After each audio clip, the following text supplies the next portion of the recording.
Imagine this for a second. It's a Tuesday morning. You're at home, maybe sitting at your kitchen table. Yep. The sun's coming in. You've got a hot cup of coffee. Your laptop is open. Maybe you're clearing out your inbox or just scrolling through the news. Just a completely normal, ordinary moment. Exactly. A safe, quiet, ordinary moment. You feel totally secure in your own space. And then your phone rings.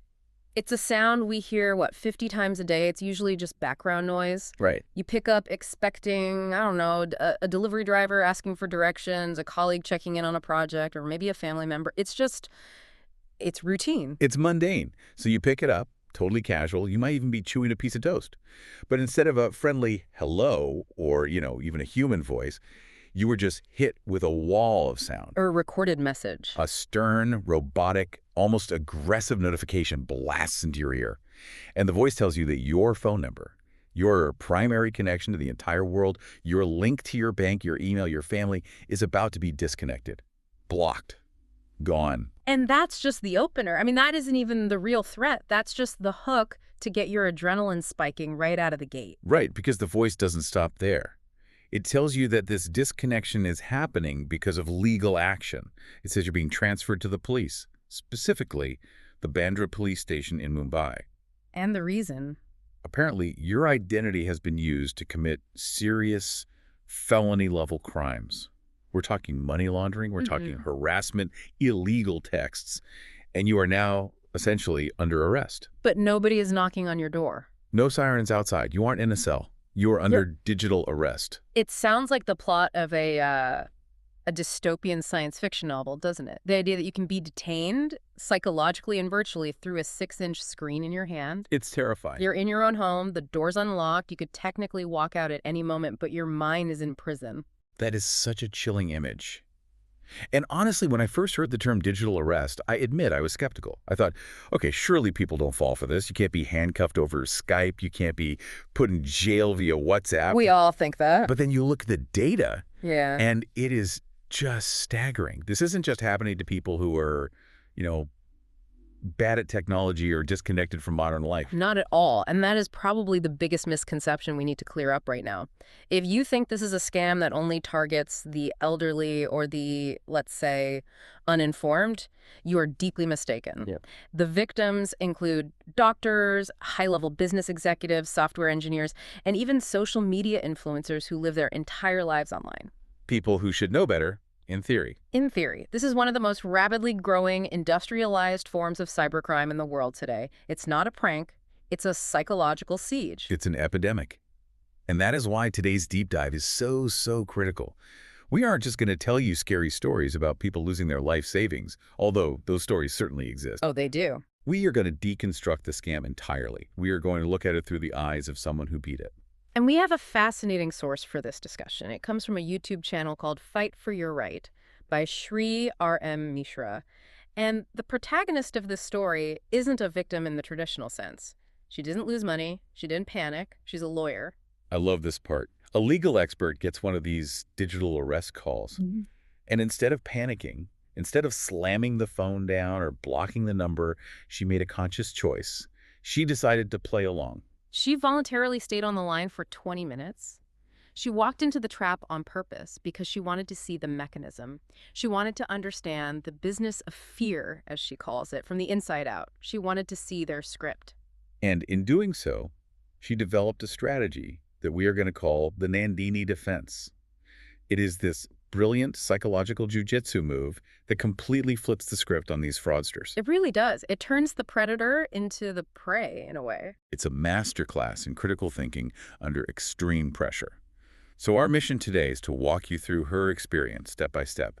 We're going to dissect the anatomy of the call, the specific red flags that most people miss because they are too scared to look. And they're designed to be missed. And exactly how she used a fake persona to basically break the scammer's brain. Breaking the scammer's brain. I like that. It's accurate. So let's start at the very beginning. How does a nightmare like this actually get started? Because our source mentions that this wasn't even the first time she'd been targeted within a single month, right? Yeah, and that's a crucial piece of context to understand the sheer volume of these attacks. She mentions that within just 30 days, she received two of these high-level fraud calls. Two of them. The first one was a classic Customs Department scam, claiming a package in her name had illegal items, drugs, multiple passports, that kind of thing. That's a common one. We've heard of that. Very common. But the one we are focusing on today, the more sophisticated operation, came from the telecom department. Okay, so the phone rings. What is the opening line? What is the hook that keeps people on the line instead of just hanging up? The call comes in claiming to be from the TRAI, the Telecom Regulatory Authority of India. Now, we have to pause and think about why they use that specific acronym. Wow. TRAI controls your ability to communicate. In our modern world, your phone number is, for all intents and purposes, your identity. It's your two-factor authentication for your bank. It's how you log into your email. It's how your family reaches you. It's your digital passport. It is. If TRAI cuts you off, you have no phone, no data, no OTPs, you are digitally erased. It's an immediate existential threat to your digital life. So they establish absolute authority instantly. We are the people who control your connection to the world. That creates immediate anxiety. Exactly. They bypass the logical brain and hit the survival instinct. And then right after that comes the accusation. They claim that a SIM card has been registered in your name. And this isn't just some clerical error. They tell you that this specific SIM card is being used for illegal activities. And they don't keep it vague, do they? They don't just say bad things are happening. They get very specific with the numbers to make it sound official. Oh, very specific. In this lawyer's case, they told her that there were 17 FIRs filed against her. 17, not one, not two. 17. 17. Now, for anyone who doesn't know, an FIR is a first information report. That is the initial document prepared by the police when they receive information about a serious offense. It is the start of a criminal case. So imagine hearing that. There are 17 police complaints registered against you. That is a massive number. If they said one complaint, you might think, oh, maybe there's a misunderstanding. Maybe I signed something wrong. Right, you try to reason with it. But 17, that sounds like you are a career criminal. It sounds like a conspiracy. It sounds like your life is over. That's the point. That is by design. There's a concept called cognitive overload. If I tell you a small lie, your brain might analyze it. You might say, wait, which police station? When did this happen? But if I hit you with a massive, life-altering accusation involving 17 police cases across different jurisdictions, your brain skips the analysis phase and goes straight to panic. You go from having a coffee to wanted criminal in literally 10 seconds. Yeah. You feel like the walls are closing in. It's a sledgehammer to the psyche. Yeah. And then before you can catch your breath, before you can even think to ask a question, they move you. They physically, well, virtually move you to a new location. It's a transfer. Right. They escalate the situation. The caller says, this is very serious. We are transferring you immediately to the Bandra police station in Mumbai to clear this up. Which ironically probably makes the victim feel a sense of relief, or thank goodness they're connecting me to the police. The police will sort this out. They'll see this is all a big mistake. It feels like a lifeline. Yeah. But it's actually the trap closing. And the source mentions a data point here that is just chilling.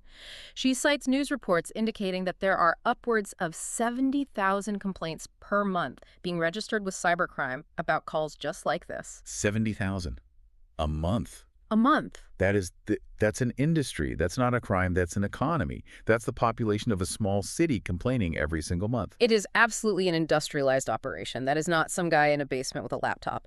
That is a call center. That is managers, scripts, quotas, probably an HR department, and multiple shifts. A whole infrastructure. A whole infrastructure built on fear.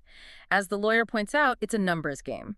They are making thousands and thousands of calls hoping to catch just one person who is vulnerable enough or caught off guard enough to take the bait. They don't need everyone to fall for it. They just need a fraction of 1%.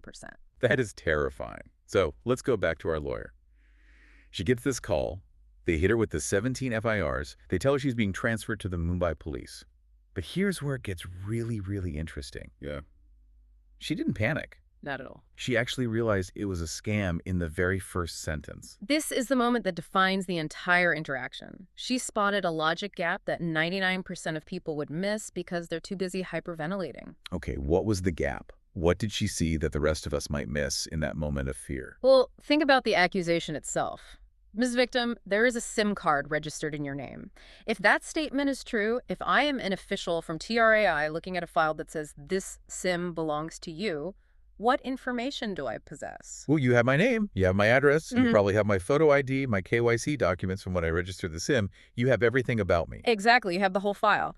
But immediately after making that very specific accusation, the scammer asked her a question. He asked, "What is your name?" Ah, there it is. We found a SIM card in your name. By the way, who are you? Precisely. It's a complete contradiction. The lawyer caught this immediately. If you are an official authority calling me about a specific file on your desk, you do not ask me who I am. You verify who I am. Right. The call should start with, am I speaking to Miss Kurdia Huja? Exactly. They would verify the data they already have. They wouldn't ask you to provide it from scratch. That is such a simple but powerful red flag. It reveals that they're phishing, they don't know who she is, they are just cold calling random numbers and hoping someone fills in the blanks for them. Correct. But here's the genius part. She didn't hang up. She didn't say, "You're a liar." She didn't try to lecture them or call them out. She did something else entirely. She initiated what we're calling the Nandini defense. Tell us about this. This is the absolute core of our deep dive today. Instead of giving her real name, which is Kirti, she invented a persona on the spot. She told the scammer, "My name is Nandini." Nandini, just pull it right out of thin air. Yes. And this is why we call it a defense mechanism. It serves three distinct and brilliant purposes. First, it's a litmus test, a reality check. How so? If she says, "I am Nandini," and the scammer on the other end says, "Yes, Miss Nandini, I see the file here, 17 FIRs against Nandini," what does that tell you instantly? It tells you they're looking at a blank screen, they are improvising, they are typing Nandini into their fake script as she's speaking. Yeah. The whole thing is a fabrication. It confirms the fraud 100%. Without needing to check with the police, without any further investigation, you have your proof right there, so that's purpose one. Second, it confuses their script. The scammer is now operating on bad data, which can cause them to make mistakes later. Right. But the third reason is the most fascinating one, psychologically. The source explains that by becoming Nandini, she detached herself from the fear. That's a really deep point. Because if the police are yelling at Nandini, if Nandini is accused of these crimes, they aren't yelling at her. Exactly. She calls it psychological armor. The crimes, the 17 FIRs, the illegal money laundering, and that's all happening to Nandini. Nandini is the one in trouble. Nandini might go to jail. The lawyer, Kari, is just watching the show. She's an observer. She remains an observer rather than becoming a victim. It's a form of dissociation, but in a healthy, protective way. It keeps her logical brain online. I love that. It's like method acting for self-preservation. You're playing a role in a play. And because you know it's a play, you aren't scared of the monster on stage. You can just appreciate the costume. And she really committed to the bit. I mean, she went all in. When they asked for her profession, she didn't say she was a lawyer. Of course not. Obviously, if she said, "I'm a lawyer," the scammers would likely hang up immediately. They don't want legal experts. They want easy targets. So she told them she works for a private company doing work from home. Which is the perfect victim profile for these guys. Someone who is likely alone, at home, probably has access to a computer and online banking, and maybe isn't super well connected legally. She gave them exactly what they wanted to hear to keep them on the line. And she let it run for 20 minutes. She wanted to see how far they would go. She describes this entire process as a business of fear. Let's unpack that phrase, the business of fear. It sounds almost cinematic, but it's really the core mechanism of the scam, isn't it? It's not a business of technology, it's a business of psychology. It is. The product they're selling is safety. But to sell you safety, first, they have to manufacture the danger. They create the problem they're offering to solve. Precisely. The source explains that the scammers must induce panic. They need to bypass your critical thinking. When we are afraid, when we hear police, jail, illegal activity, our amygdala takes over. The lizard brain. That's the primitive lizard part of our brain responsible for fight or flight. And when the amygdala is in charge, the frontal lobe, the part of the brain that handles logic and reasoning and spotting inconsistencies, it basically shuts down. We stop analyzing logic gaps, like the name issue, and we start focusing on pure survival. And to illustrate just how effective this is, the source brings up a really heartbreaking comparison. She talks about a very popular social media influencer, Ankush Bahuguna. Yes, this was a widely reported case, and it's a perfect counterexample. Ankush Bahuguna was digitally arrested. And he wasn't just on a call for 20 minutes, like our lawyer source. He was held in the state for 40 hours. 40 hours. That is unimaginable. I can't even. That's 2 days of sustained terror. That's sleeping with the phone on. That's eating with the camera on you. 40 hours of being coerced, threatened, and monitored. The source mentions that he was reportedly crying on the call, pleading with them, absolutely terrified. And remember, this is a young guy. He is internet savvy. He creates content for a living. He knows the digital world better than most of us. That's the thing that scares me the most. You assume, oh, my grandma might fall for this. You don't assume a social media star would. And that is the danger of arrogance. The expert insight here is that being online doesn't make you immune to psychological manipulation. In fact, it might make you more vulnerable in some ways, How so? because you live in a world of digital consequences. The influencer fell for the emotion of the call. He believed the threat was real, so he became a participant in his own trauma. He was trapped in the reality the scammers created for him. Whereas our lawyer. The lawyer, because she used the Nandini lie from the very beginning, she never felt that fear. She stayed in the driver's seat. She knew the reality was fake, so she could just observe it. So while the influencer was trapped in the horror movie, our lawyer Nandini was in the audience, just taking notes. Exactly. Okay, so let's go back to her call. She's passed the initial test. She's now Nandini, the private sector employee. They've transferred her to the Bandra police. What happens next in the script? Now we enter what I'd call the digital interrogation room. The scammers transition the call to video. This is a hallmark of the digital arrest. They need to see you. Why video? Isn't that risky for them? Wouldn't you be able to see their face? You do, but they often dress the part. In this case, the scammer was posing as Sub-Inspector Paramveer. They might have a cheap uniform, maybe a fake backdrop of a police station logo they printed out, or sometimes just a blank wall to seem sterile and official. It's all stagecraft. It is. But the video serves a crucial control function.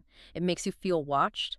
It makes the authority figure present in your living room. It removes the safety of distance that a phone call provides. It's incredibly invasive. It breaks the barrier of your home. Suddenly, this fake police officer is in your house with you. Precisely. And once the video is on, they start the ritual, the next step in the script. They demanded that Nandini record a video statement. A confession. Is that where they get you? A statement of innocence, actually, which is even more insidious. They coached the victim. They told her to look directly at the camera and say, I am innocent. I did not buy the SIM. My ID was misused. That seems odd. If they're trying to scam you, why would they want you to say you're innocent? Shouldn't they just be asking for money by now? No, asking for money too soon breaks the illusion. This is a well-known psychological technique called foot in the door. Okay. If I can get you to obey a small, seemingly harmless command like, read the sentence into the camera, I am training you to obey me. I am establishing my authority over you. If you obey the small command, you are statistically far more likely to obey the big command later. Which will be transfer your life savings to this secure government account for verification. Exactly. It's about building a ladder of compliance. They're grooming the victim to follow orders without question. They are turning you into a subordinate. It's just evil genius. It is. But before they get to the money, there is another critical step, and this is one of the most dangerous parts of the entire scam, the isolation protocol. Right, the source talks about this. The sub-inspector demanded she do something with her camera. He asked for a 360-degree view of the room. He told her, rotate your camera. I need to see the whole room. And the excuse was protocols, wasn't it? We need to ensure you are following protocol. Right, protocol. It's a power word. It sounds bureaucratic and non-negotiable. But our lawyer source analyzes this brilliantly. She points out the real reasons they want that 360-degree spin. There are 3 of them, and none of them have anything to do with actual legal protocols. Okay, well, let's hear them. What are they really looking for when they ask you to do that? First, and most obviously, to ensure the victim is alone. They need to know there's no family member sitting on the sofa just out of frame who might be mouthing the words, hang up, this is a scam. Right. They need total, complete isolation. If someone else is there, the spell might break. That makes perfect sense. Divide and conquer. Isolate the victim from their support system. Second, to ensure no one else is recording them. They don't want evidence of their crime being captured on another device. Of course. But the third reason is the most chilling. They are assessing your environment. They are looking at your furniture, your television, your artwork on the wall, your home decor. They're appraising the victim, like an auctioneer sizing up an estate. They are performing a visual wealth assessment. If the room looks wealthy, if they see expensive art or high-end electronics, they know they can ask for a higher amount of money later. If it looks modest, they adjust their script downwards.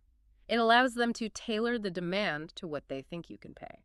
That is so creepy. It's like a burglar looking through your window, except you are holding the window open for them. You are giving them the tour of your own home. Exactly. And they enforced this with what they called the third-party rule. The scammer explicitly said no third person should be present and there must be no background noise. Yeah, and this is where the lawyer in her really came out, right? Yeah. She points out that this is legally fundamentally nonsense. It's legally the opposite of the truth. In a real legal scenario, especially during an interrogation or a statement recording, you have a right to counsel. You have a right to have people present. The protocols in a democracy do not demand that a suspect isolate themselves from human contact and legal advice. It's a foundational right. It is. So if a caller ever demands you be alone, that is not a red flag. That is a blaring siren with flashing lights. It is 100% a scam. So Nandini is sitting there. The fake Sub-Inspector Paramveer is on the screen. He's demanding the 360-degree spin of the room. And this is where the showdown happens, because she refuses. She flat out refused. Now, she had a very practical reason for this. She was sitting in front of her bookshelf. Which was filled with. Her law books, yes. If she spun the camera, the scammer would see rows and rows of legal textbooks and immediately realize, uh-oh, we've called a lawyer. The game would be up instantly. Right. But she didn't tell him that, of course. She just challenged him directly. She said, "Why should I show you my house?" I love that. She just questioned the basic premise of his authority. She poked the bear. She did. And she followed it up with a counter demand. This is the moment the entire power dynamic of the call shifted. She said, "You are saying there is a complaint against me. Send me a copy of the complaint first. Then I will talk." Show me the paperwork. The oldest trick in the book for dealing with bureaucracy, real or fake. It is the kryptonite to these scams. They have no paperwork. It doesn't exist. So how did the sub-inspector react? Did he politely say, "One moment, please," and email her a PDF? Hardly. He panicked. The source describes his reaction as this bizarre mix of confusion and aggression. He started shouting about protocols again. "You are violating protocol. You must show the room. This is procedure." He tried to use volume and anger to force her back into submission. He's trying to bully her back into the script. He's realized he's losing control of the scene. He is desperately trying to regain control, but she just held the line. She kept repeating, "Send the copy. Send me the complaint copy." And when she refused to be bullied, when she refused to show any fear, the entire scam just collapsed like a house of cards. He hung up on her. He realized she wasn't afraid. And if there is no fear, there is no money. There's no point in continuing. So he cut the call. Just like that, the serious sub-inspector from the Mumbai police just vanished into the ether. Vanished. And this confirms the expert analysis. These scammers are following a flow chart. They have a script. If A, the victim is scared, then you proceed to B, you ask for money. If A, the victim asks for paperwork or shows any kind of real resistance, you abort the mission. Find an easier target. Exactly. They are looking for low-hanging fruit. They don't want to fight. They want a victim who is already psychologically defeated. That is so empowering to hear. We think of these cyber criminals as these omnipotent, shadowy hackers, but really they're just glorified telemarketers with a scary script. If you go off script, they don't know what to do. Precisely. They rely on speed and compliance.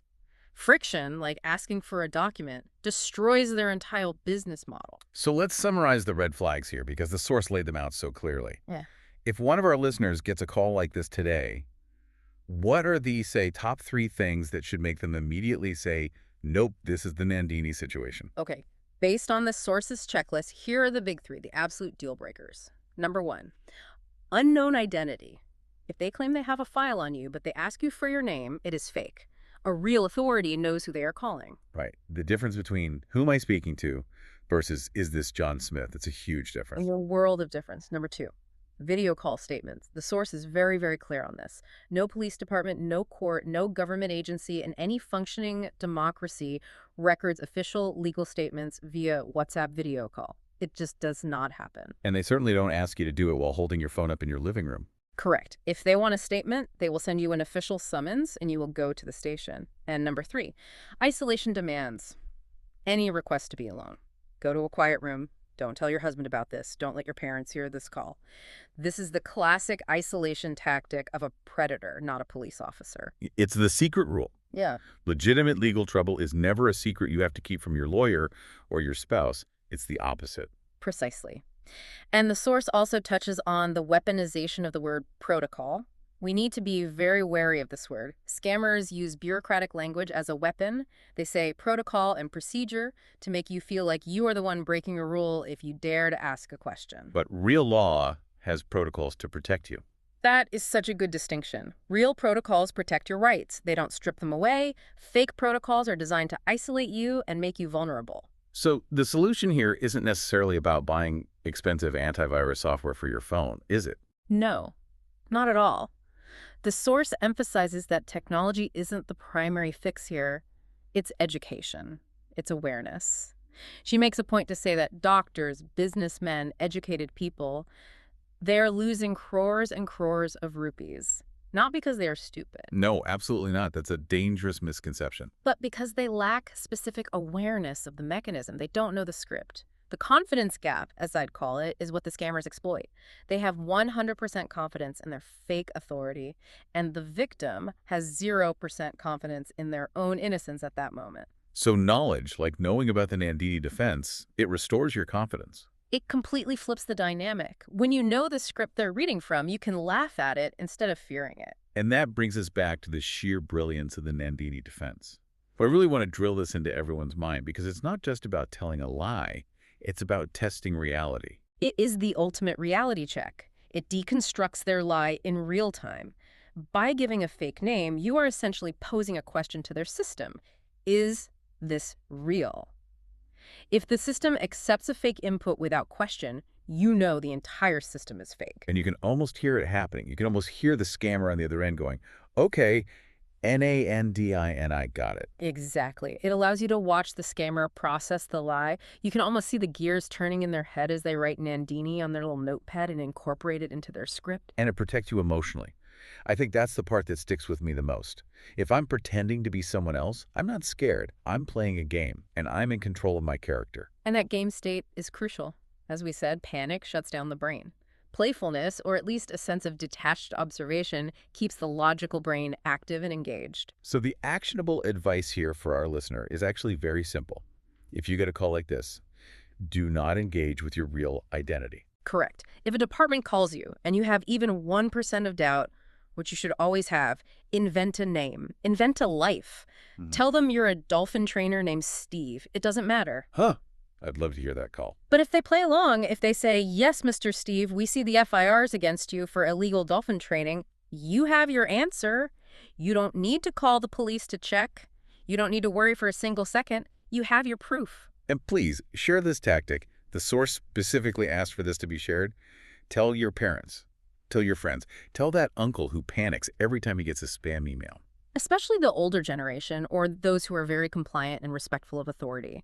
The idea of the police calling is very, very scary for them. Give them this tool. Tell them, if they ask your name, tell them you are Nandini or whatever name you all agree on. Give them a shield. It really is a shield. You know, we started this deep dive talking about how high-tech and terrifying this digital arrest sounds. It feels so modern and inescapable.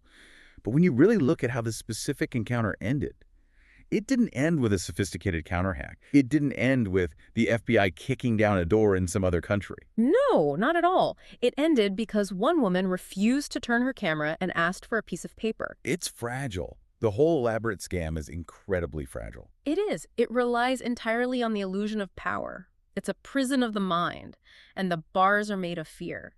But the door isn't locked. You just have to realize you can stand up and walk out. You could break out of digital arrest just by hanging up the phone or by becoming Nandini. Yeah, That is like a powerful thought to leave you with. it is. And it makes you wonder, what other digital prisons do we put ourselves in every day that are just as fragile if only we'd push back a little? That's a question for another day. Thank you for listening to this deep dive. Yeah. Stay curious, stay skeptical, and maybe keep a fake name handy. You never know when you might need it. Indeed. Stay safe out there.